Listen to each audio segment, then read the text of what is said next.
Assalamualaikum warahmatullahi wabarakatuh. Selamat siang teman-temanku semuanya. Jangan bosan-bosan ya melihat muka saya seliweran di HP teman-teman. Pada kesempatan kali ini, pada siang kali ini, saya akan menjelaskan tentang diagnosa keperawatan ketidakseimbangan gula darah.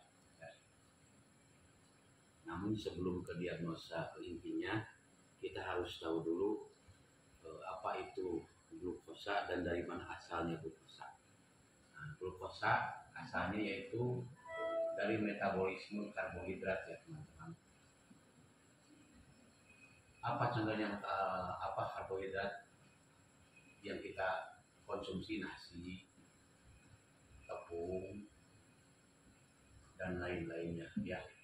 Nah, si karbohidrat ini dipecah menjadi monosakarida ya. Nah, monosakarida ini juga menghasilkan yang satu fruktosa, yang satu glukosa. Nah, ini glukosa atau gula darah gula di dalam darah kita. Nah, di fruktosa ini langsung diproses di dalam hati kalau fruktosa. Nah, kalau glukosa ini ada di dalam darah kita. Normalnya kalau misalnya glukosa di dalam darah kita normalnya 70 sampai 110 mg/dl. Kalau misalnya kadar glukosa kita kurang dari 70 dinamakan hipoglikemi. Kalau misalnya lebih dari 110 dinamakan hiperglikemi. Nah, itu ya teman-teman ya. Selanjutnya apa yang mempengaruhi turun naiknya kadar glukosa di dalam darah kita ya? Yang pertama ada hormon insulin dan yang kedua hormon glukagon ya. Hormon kedua ini terdapat pada pankreas. Nah, fungsinya hormon insulin yaitu menurunkan kadar glukosa dalam darah, sedangkan hormon glukagon menaikkan atau meningkatkan kadar glukosa dalam darah. Untuk itu, kenapa di diagnosa ketidakstabilan dalam darah ya, kolaborasinya ada kan pemberian insulin pada pasien dengan hiperglikemi, karena ini fungsi insulin ini yaitu menurunkan kadar glukosa di dalam darah. Jadi misalnya kita makan nih, apa fungsi glukosa? Yaitu fungsi glukosa itu untuk sumber energi kita ya. Kita bisa berbicara, kita bisa beraktivitas itu karena ada glukosa. Glukosa ada di dalam darah dan di sel ototnya atau jaringan adiposa.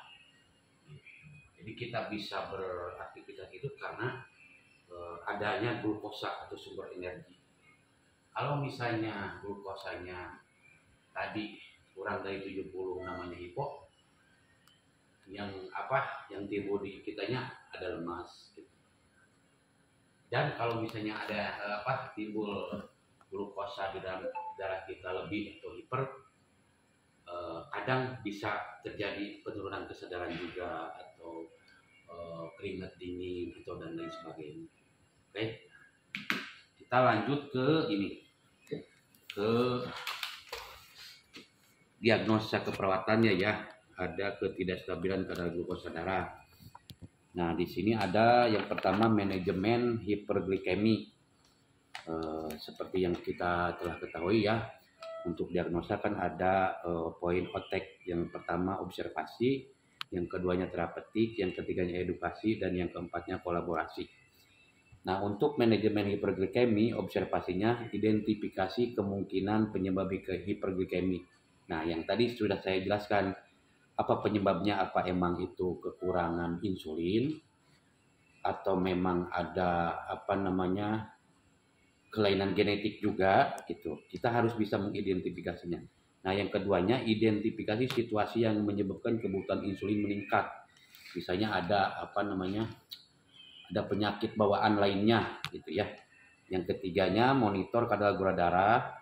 Yang keempatnya monitor tanda dan gejala hiperglikemi. Yang monitor intake output cairan, dan yang keenamnya monitor keton urin ya.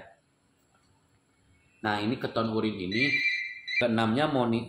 yang keenamnya monitor keton urin. Nah, ini keton urin itu ada hubungannya dengan KAD atau ketoasidosis diabetikum. Nah, kenapa ini biasanya terdapat di dalam urin kita. Nah, ini kenapa keton urin biasanya positif keton urinnya kalau misalnya yang KAD. Kenapa bisa di dalam urin kita terdapat positif keton? Ya, ini karena tadi kadar glukosa di dalam darah tidak mencukupi, makanya si sel itu mengambil cadangan makanan dari lemak. Karena ini si keton ini metabolisme dari lemak, jadi di dalam urinnya ada ketonnya ya. Nah, yang keduanya terapeutik berikan asupan cairan oral.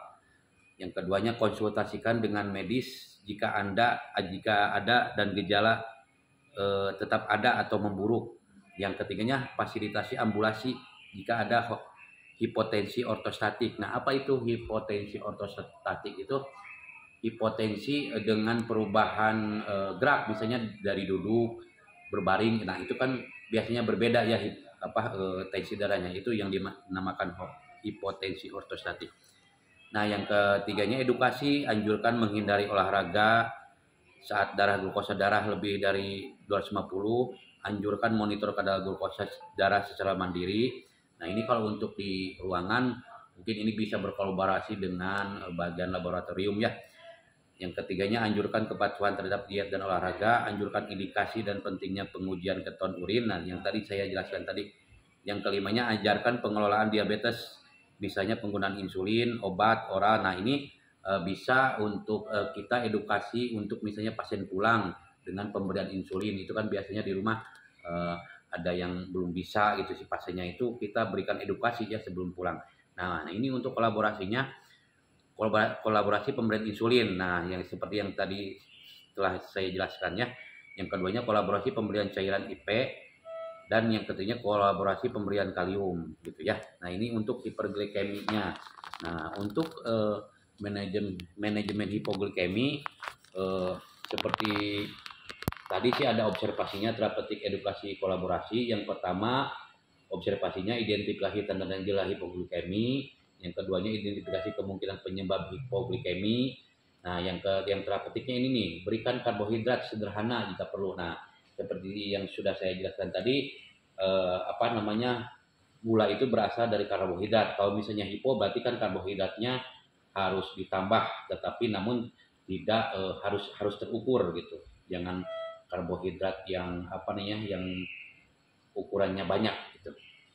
Yang ketiganya berikan karbohidrat kompleks dan protein. Nah, ini bisa berkolaborasi dengan bagian gizi ya. Nah, yang keempatnya ini pertahankan kepatenan jalan napas. Nah, kenapa ada pertahankan kepatenan jalan napas? Karena ini kan sumber energi itu kan di dalam darah si glukosa itu. Kalau misalnya tidak bisa mengalir ke dalam darah, berarti kan intinya atau misalnya otomatis tidak nyampe ke otak gitu si sumber energinya itu darah itu. Makanya menimbulkan penurunan kesadaran. Makanya di sini pertahankan kepatenan jalan napas ya.